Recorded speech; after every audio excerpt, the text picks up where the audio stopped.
आप सभी UP triple SC के सभी अभ्यर्थियों को हमारा नमस्कार। आप सभी वीडियो का एग्ज़ाम समाप्त हुआ है। आप सभी को पता है कि फर्स्ट 26 तारीख एंड 27 तारीख को, यानी कि 2 दिन अपन जो शिफ्ट चली है, 4 शिफ्टों में एग्ज़ाम कंडक्ट हुआ।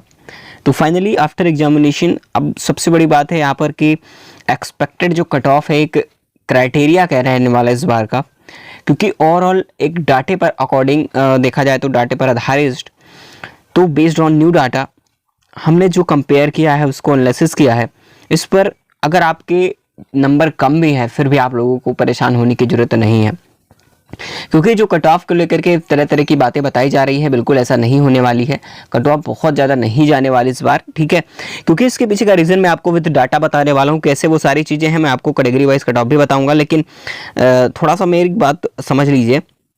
अगर मैं बात करूँ फॉर्म की, तो आप सभी को पता है कि 2018 में, ठीक है, 2018 में 14 लाख में आने के चलिए फॉर्म जो है यहाँ पर करीब फॉर्म फिलअप हुए। जहाँ तक एग्ज़ाम की बात करूँ, 2018 में जब एग्ज़ाम हुआ, कंडक्ट हुआ, तो उसमें करीब 9.5 लाख के आसपास स्टूडेंट ने पार्टिसिपेट किया, ठीक है। और इस बार क्या है, जो भी कैंडिडेट्स होंगे, अभ्यर्थी हैं, उनका अगर 2023 में एग्ज़ाम की बात करूँ मैं, कितनों ने एग्ज़ाम दिया है, तो 65% जो है एग्ज़ाम ने छोड़ दिया एग्ज़ाम को। लगभग बात करूँ तो 4.5 लाख के आसपास स्टूडेंट ने एग्ज़ाम को दिया है। तो इस बार बहुत ही लोग स्टूडेंट्स कम हैं और सीट वही है, सब कुछ वही है, तो कहीं ना कहीं कंपटीशन तो कम ही हुआ है, एक ज़्यादा नहीं, बहुत ही कम हुआ है। और इस बार जिन्होंने भी एग्ज़ाम दिया, लेकिन एक बात और ध्यान से रखना, जिन्होंने भी एग्ज़ाम इस बार दिया है, मेरी बातों को थोड़ा समझने का प्रयास कीजिए।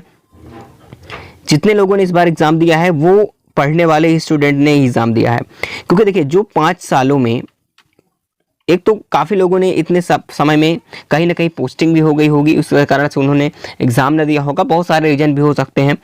और जो स्टूडेंट्स एग्ज़ाम दिए हैं, करीब अगर मैं बात करूँ जो स्टूडेंट्स एग्ज़ाम दे रखे हैं, उनमें से बहुत सारे ऐसे स्टूडेंट होंगे जिनमें पूर्ण रूप से तैयारी रही होगी, जिनको अच्छे से तैयारी की है, जिन्होंने अच्छी तरीके से मेहनत की है, ठीक है। इस बार वही एग्ज़ाम देने गए थे जिन्होंने तैयारी इनकी फुल रही होगी, वही गए हैं। हाँ, ये नहीं कहता कि भाई गए नहीं है, जिनकी तैयारी नहीं थी वो भी गए होंगे, गए हैं, लेकिन ज़्यादातर वेटेज था तैयारी करने वालों का, ठीक है। इन सारी बातों का ध्यान रखते हैं, ठीक है, क्योंकि 5 सालों का वक्त होता है, कहीं ना कहीं मजबूर हो जाता है लोग वहाँ से हट जाने का, फिर कहीं पोस्टिंग हो जाती है, कोई बेरोजगारी की वजह से कहीं पर भी सेटल हो जाता है, तो बहुत सारे कारण होते हैं जिससे वह एग्जाम नहीं दे पाते हैं। लेकिन जो एग्जाम दे रहा है, इसका मतलब वो है कि वो अभी भी तैयारी उसकी कर रहा था, ठीक है। तो ये भी सारे सवाल हैं, तो इस पर भी थोड़ा सा कहीं ना कहीं कंपटीशन है, लेकिन उतना ज़्यादा नहीं है जो पिछली बार था, ठीक है। इसलिए कट ऑफ ज़्यादा नहीं जाने वाली है। उन सारी बातों को मैंने आपको क्लियर बता दिया है। जैसे कि अगर मैं यहाँ पर आपको बताऊं कि जो 2018 में आपको कट ऑफ लगी थी, आपको मैं बताया कि 211 ओबीसी 205, एससी की मैं बात करूं तो 185 और एसटी में 168 थी। लेकिन इस बार के कैटेगरी की मैं कितनी भी अगर हाई कट ऑफ जाएगी, लेकिन इससे ज़्यादा नहीं जाएगी, कम हो सकती है, इससे ज़्यादा नहीं जाने वाली है 2023 में जो कट ऑफ लगेगी, ठीक है, ओबीसी, एससी एंड एसटी की, ठीक है। तो कुछ इस प्रकार से कट ऑफ का क्राइटेरिया होगा, बहुत ज़्यादा कट ऑफ हाई नहीं जाने वाली है, इन बातों का आपको ध्यान रखना है। डिप्रेशन में बिल्कुल नहीं रहे, आप कोशिश ये करना है कि अगर आप इतने मार्क्स बन रहे हैं तो आपको सीधा कोशिश ये करना है पहले से अपने डॉक्यूमेंट्स को बिल्कुल तैयार रखें। क्योंकि इसलिए कह रहा हूँ क्योंकि देखिए करीब 5 ईयर का समय बीत चुका है। इस समय में आपको जो डॉक्यूमेंट्स होते हैं, जो भी डॉक्यूमेंट्स उस समय आपने अपलोड किया था, वो डॉक्यूमेंट्स आपके उसी समय के होने भी चाहिए, है ना, उसी समय के पहले के होने चाहिए, क्योंकि वो काफ़ी लोगों के पास होता ना हो, खो भी गया होगा। तो इन सारी बातों का ध्यान रखना है, अपने डॉक्यूमेंट्स को मेंटेनेंस कर लेना है, जैसा भी है पुराने डॉक्यूमेंट्स को अपने रख लेना है, जो भी चीज़ें रिकमेंड करता है उस हिसाब से आपको अटैच्ड करना है ना। तो जो भी त्रुटियां हैं आप लोग भी सही करवा सकते हैं, क्योंकि समय के वक्त में कहीं ना कहीं खो गया होगा, किसी का कुछ प्रॉब्लम हो सकता है, तो उन सारी बातों को आपको त्रुटियों को सही करवा लेना है ताकि कोई प्रॉब्लम ना हो। और बिल्कुल भी परेशान मत होइएगा।